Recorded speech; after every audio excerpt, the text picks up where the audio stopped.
Something is happening to you right now that you have been misreading as failure. The exhaustion that arrived without warning, the relationships that quietly fell apart, the plans that collapsed before they had a chance to become real, the version of your life you carefully constructed that suddenly stopped making sense. The feeling of being lost inside a chapter you did not choose and cannot seem to find your way out of. You have been interpreting all of it as evidence that something went wrong, that you made mistakes too large to recover from, that the life you imagined is moving further away rather than closer, that other people have something figured out that you have somehow missed. Carl Jung spent his life studying the patterns that appear in human beings right before their most profound transformations. And what he found across thousands of people across decades of observation was not what most people expect. He found that the darkness before a breakthrough is not random. It is not punishment. It is not evidence of failure or inadequacy or a life going in the wrong direction. It is the process itself. Every significant expansion of a human life is preceded by a period of pressure, confusion, loss, and disorientation that looks from the inside like things falling apart, but is actually things being rearranged. The caterpillar does not experience its transformation as becoming. It experiences it as dissolving. And from inside that dissolving, there is no way to know that wings are being built. You are not falling apart. You are being rearranged.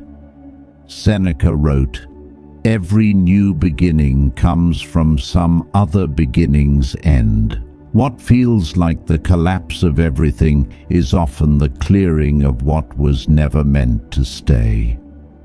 Today we are going to walk through 7 things that happen to every human being right before the best chapter of their life begins. Not as comfort, not as empty reassurance, but as a map drawn from the deepest understanding of human psychology ever assembled, so that the next time life puts you through one of these passages, you recognize it for what it actually is: a beginning wearing the disguise of an ending. Whether you are watching this at midnight unable to sleep, or in the morning finally ready to understand what you are going through, comment below. I am not falling apart. I am being rearranged. Number 1. Everything you built your identity around stops working. Your sense of who you are was constructed on foundations you did not consciously choose. The career that defined your worth. The relationship that gave your days their shape. The role you played so consistently that you stopped being able to distinguish between the role and the person underneath it. The beliefs about yourself that were handed to you early enough that they felt like facts rather than interpretations. The image you maintained across years of careful management that told you and everyone around you exactly who you were and what you stood for. And then something shifted, maybe gradually, maybe suddenly, and the foundations that your identity was built on began to feel unstable. The career lost its meaning. The relationship ended or changed beyond recognition. The role no longer fit the person you were quietly becoming underneath it. The beliefs that once felt solid began to feel like borrowed clothes you had been wearing so long you forgot they were not originally yours. Jung called this the collapse of the persona. The persona is the mask we construct for social survival. the organized, presentable, functional face we show the world. And for most of our lives, we mistake the persona for the self. We pour our energy into maintaining it, protecting it, ensuring that it remains consistent and coherent and respected. Jung wrote, "The privilege of a lifetime is to become who you truly are. But becoming who you truly are requires first dismantling who you were pretending to be. And that dismantling does not feel like liberation when it is happening. It feels like loss. It feels like the ground disappearing. It feels like an identity crisis, because that is precisely what it is. An identity crisis is not a psychological emergency. It is a psychological necessity. It is the moment when the constructed self becomes too small to contain the real one. When the mask begins to crack, not because you are failing, but because what is underneath it has grown large enough to push through. The disorientation you feel when your old identity stops working is not confusion. It is the first honest breath you have taken in years. The first moment where the gap between who you have been performing and who you actually are becomes impossible to ignore. Do not rush to build a new identity on top of the rubble of the old one. Sit in the uncertainty long enough to find out who is actually there when the performance stops. That person, raw and unpolished and without the armor of the constructed self, is the one the next chapter is going to be built around. The collapse of who you were is the foundation of who you are becoming. It only feels like destruction because you are still standing close enough to see the dust. Number 2. You lose people you thought would always be there.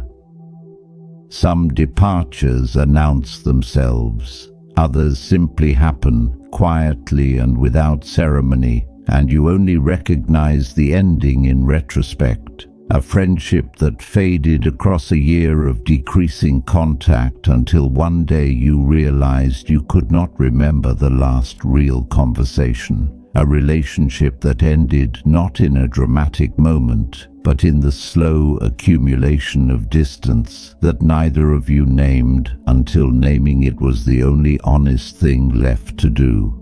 A family dynamic that shifted when you began changing, and the people around you preferred the older, more familiar version of you who did not ask the questions you are now asking.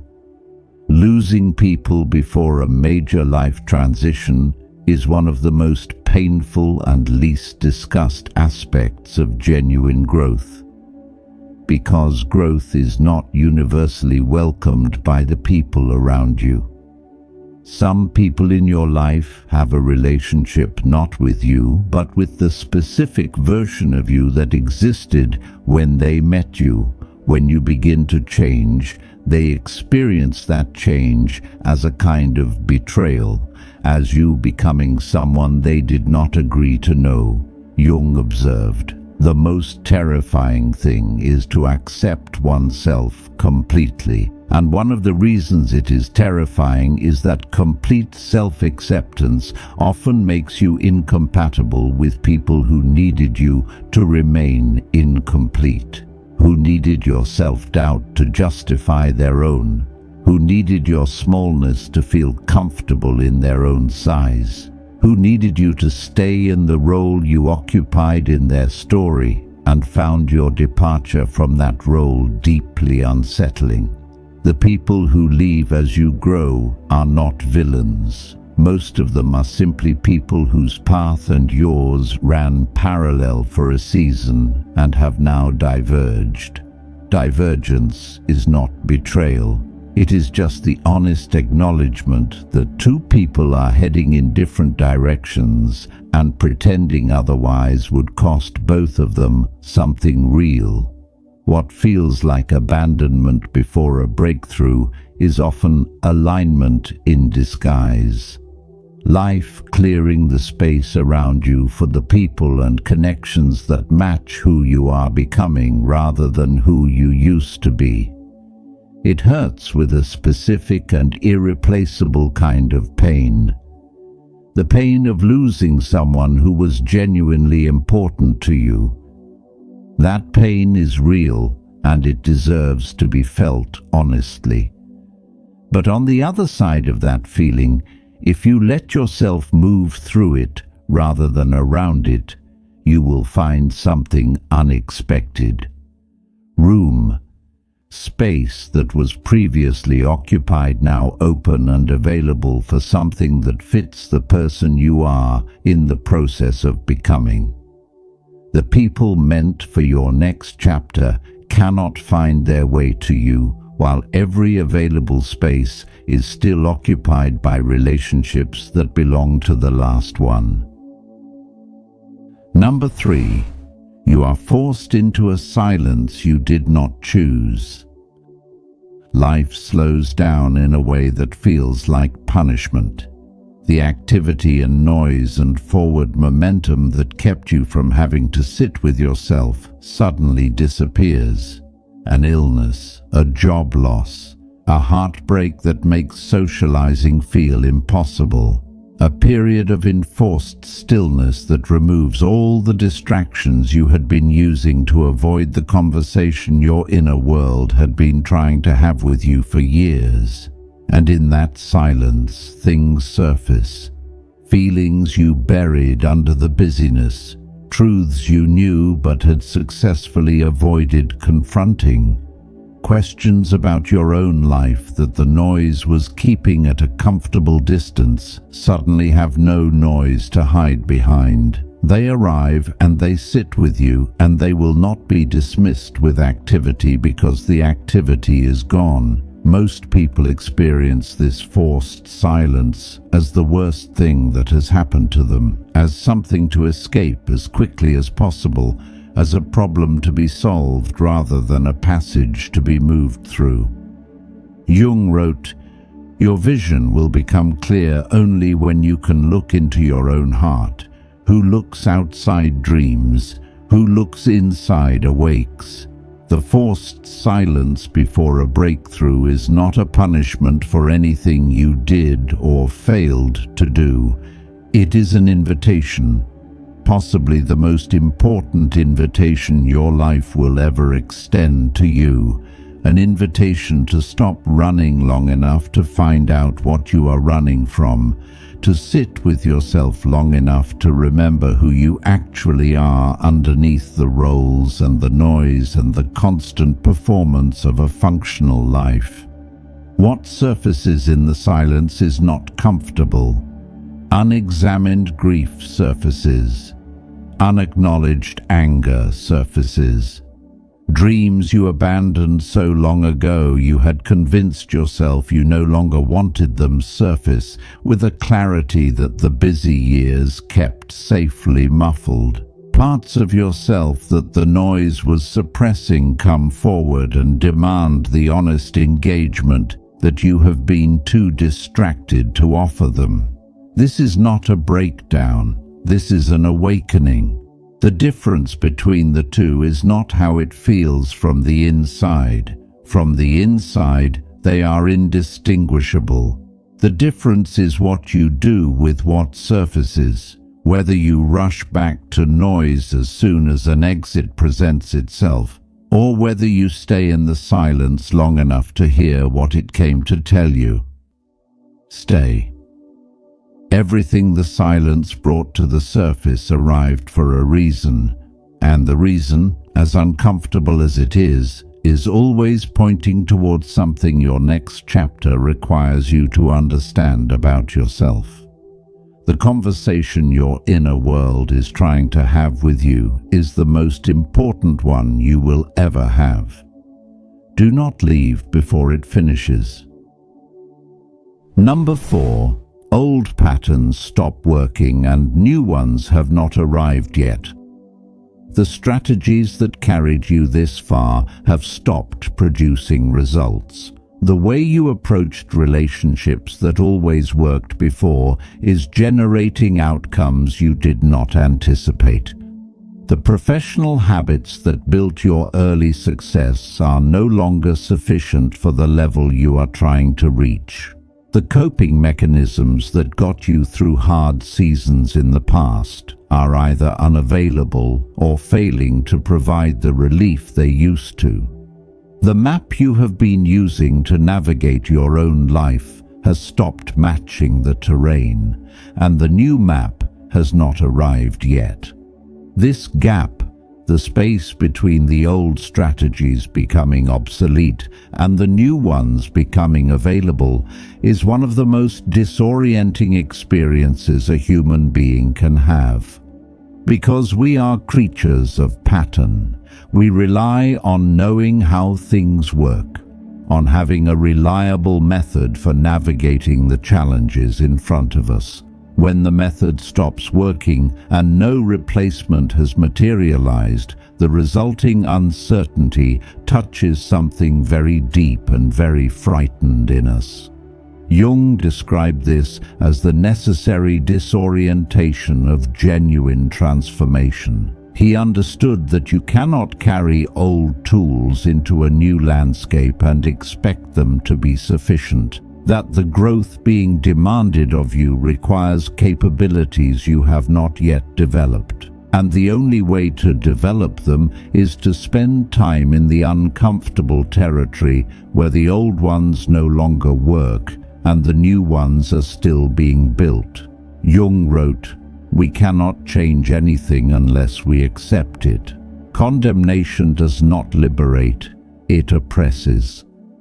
Accepting that your old patterns have expired is not defeat.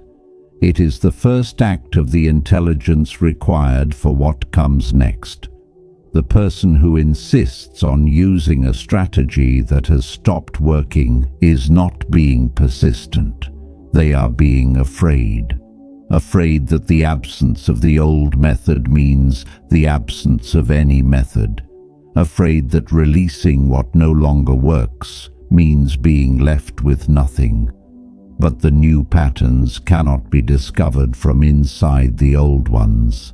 They emerge in the gap, in the uncomfortable in-between, where you are no longer who you were and not yet who you are becoming. That space feels like emptiness, but it is actually potential. It is the blank page before the new chapter writes itself.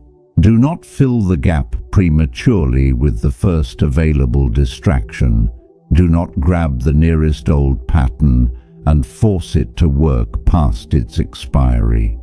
Sit in the not yet knowing long enough for something genuinely new to emerge from the honest experience of being without a map. The new patterns are forming. They form in the discomfort. They form in the willingness to move without certainty. They form in the gap itself, not on either side of it. Trust the gap. It is where your next self is being assembled. Number 5. Your deepest fears rise to the surface and demand to be faced. Fears you managed to keep at a safe distance for years suddenly feel very close. The fear of being fundamentally unlovable that you covered with busyness and achievement and the constant maintenance of relationships. The fear of being truly seen and found wanting that you managed by staying slightly hidden even in your closest connections. The fear of failure so deep that it shaped every choice you made without you ever consciously naming it. The fear that you are not enough, have never been enough, will never be enough, surfacing now with a clarity and volume that your previous life managed to keep at a manageable murmur. Jung called these fears the shadow, the parts of ourselves that we refuse to integrate. The aspects of our own psychology that we deemed unacceptable and pushed into the darkness where they would not embarrass us or threaten the persona we were working so hard to maintain. The shadow does not disappear when we refuse to look at it. It grows. It accumulates everything we rejected about ourselves across years of careful avoidance. And before a major transformation, it rises, not to destroy you, but because the next chapter of your life requires a wholeness that is impossible while you are still refusing to acknowledge half of yourself. Jung wrote, "Until you make the unconscious conscious, it will direct your life, and you will call it fate." The fears rising to the surface before your breakthrough are not evidence that you are broken. They are evidence that you are being asked to become whole, to stop dividing yourself into the acceptable parts you show the world and the unacceptable parts you hide even from yourself. To look directly at what frightens you most about your own nature and discover that it has less power in the light than it ever had in the darkness. Facing a fear does not mean the fear disappears. It means the fear stops making your decisions for you. It means the thing you were most afraid to look at turns out to be survivable. That the worst part of yourself you were terrified to confront is not a monster, but a wound. And wounds, unlike monsters, can heal. Epictetus said, "He is a wise man who does not grieve for the things which he has not, but rejoices for those which he has." Your fears are not proof of your weakness. They are proof of everything you have been carrying alone, and carrying them into the light is the beginning of putting them down. Everything you were most afraid to face about yourself is standing at the entrance to your best chapter, not as a gatekeeper who will turn you away, as a passage. The only way through is directly into the thing you have been walking around for years. Walk into it. What is on the other side of your deepest fear is not what you imagined. It is freedom. The specific, irreplaceable freedom of someone who looked at the worst of themselves and survived the looking. Number 6. Life strips away everything that was covering up your real purpose. Comfort has a way of making the wrong life feel acceptable. When the salary is enough, and the routine is manageable, and the relationships are functional, and nothing is actively on fire, it is surprisingly easy to keep living in a life that fits you the way clothes in the wrong size fit. Wearable, not unbearable, but never quite right. Never quite aligned with the specific shape of who you actually are. And then life removes the comfort. The job disappears, the relationship ends. The routine that was holding everything in its familiar shape dissolves. The buffer that was standing between you and the honest question of whether this life is actually yours gets removed without your consent. And in the raw, exposed space where the comfort used to be, something surfaces that the comfort was covering. A calling that never disappeared, just went quiet under the noise of a life that was full enough to prevent you from noticing its absence. A sense of purpose that your constructed life never quite accommodated. A direction that the practical, sensible, responsible choices of your adult years managed to route around without ever quite extinguishing.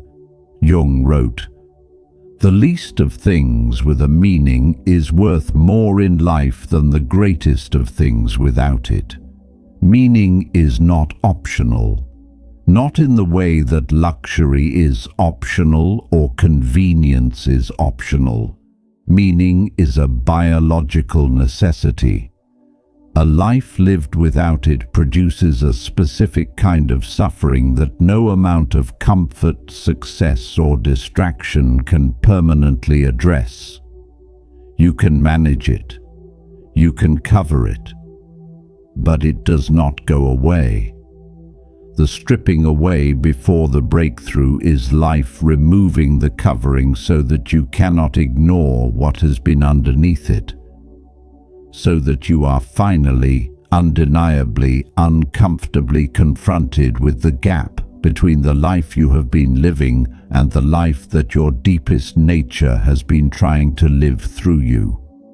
That confrontation is painful exactly in proportion to how large the gap was.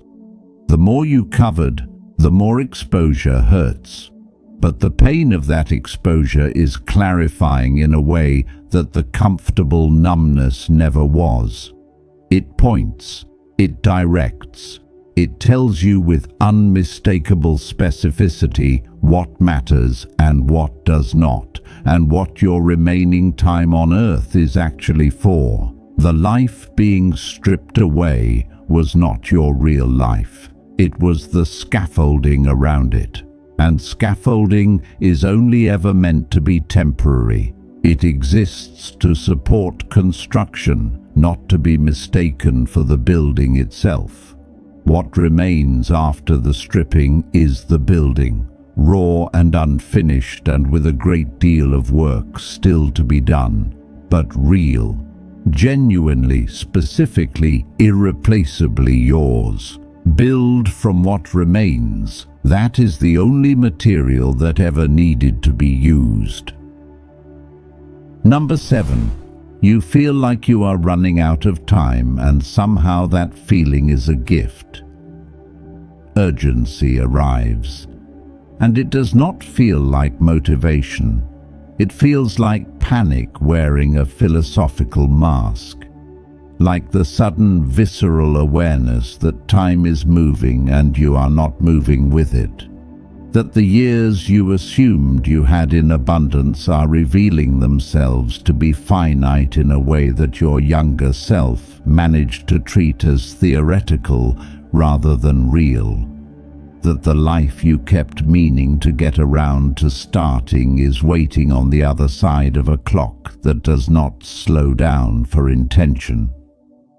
Most people experience this urgency as a crisis and try to escape it as quickly as possible. Into planning that never becomes action. Into distraction that temporarily muffles the feeling without resolving it. Into the comfortable story that there is still plenty of time and the feeling of urgency is just anxiety to be managed rather than information to be used. But the urgency before the breakthrough is not anxiety, it is clarity. It is the moment when the abstract understanding that time is finite becomes a lived, felt, undeniable reality that your entire system is responding to. Jung wrote, "Life really does begin at 40. Up until then, you are just doing research." The research phase, the years of accumulating experience and making mistakes and discovering through lived evidence what works and what does not, and who you are and who you are not. That phase produces something that urgency then activates. It turns the accumulated self-knowledge of your research years into fuel for the construction of something real. The feeling of running out of time is not a symptom of a life going wrong. It is a signal from the deepest part of your intelligence that the season of preparation is ending and the season of building has begun. That the gap between knowing what you want and actually moving toward it has become too wide to maintain without cost. That something in you is done, waiting for conditions to be perfect, and ready to begin in the imperfect conditions that actually exist. Use the urgency, not to panic, not to make frantic decisions that mistake speed for progress, but to finally close the gap between the life you have been living and the life you know you are capable of building. To stop treating your own deepest desires as things to get around to eventually, and start treating them as things that deserve your full attention right now. Right now is not a rehearsal. The chapter that is about to begin is real.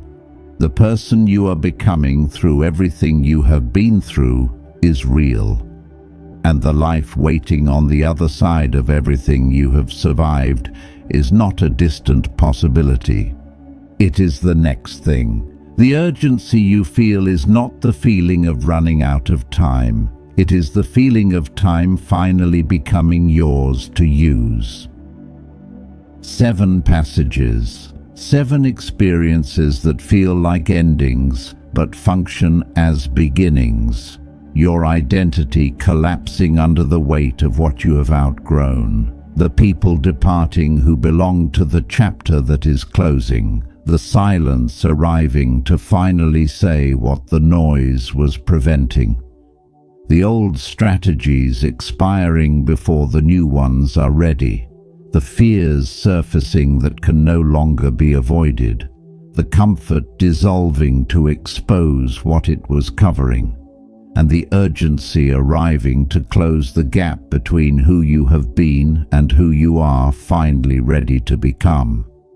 None of it is random. None of it is punishment. None of it is evidence that your life is going in the wrong direction. All of it is the process. The specific, universal, deeply human process that precedes every genuine transformation.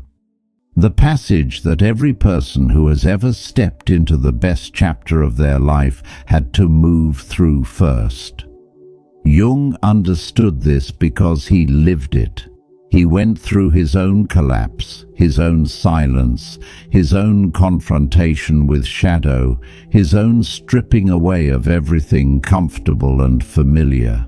And what he built on the other side of that passage, the understanding of human psychology that still shapes how we understand ourselves a century later, would not have been possible without the darkness that preceded it. Your darkness is the same, not identical in its details, but identical in its function. It is not what is happening to you, it is what is happening for you. The preparation for something that requires a larger, more honest, more fully realized person than the one who entered this passage. You are not the same person who started this video. Something has shifted. A small recognition, a loosening of the grip on the interpretation that this darkness means failure. A beginning of the understanding that what you are inside right now is not the end of your story, but the most important transition within it. Marcus Aurelius wrote, "You have power over your mind, not outside events. Realize this, and you will find strength." The passage you are in right now is outside your control. What you choose to believe about it is entirely yours. Jung left us with this: I am not what happened to me. I am what I choose to become. What happened to you brought you here. What you choose to become starts now. The best chapter of your life does not begin after this passage ends. It begins the moment you understand what this passage is for. If this video found you at exactly the moment you needed it, share it with someone who is in the middle of their own darkness and does not yet know what it is building. And remember, you are not falling apart. You are being rearranged, and what is being assembled is something worth every moment of the discomfort it is costing you.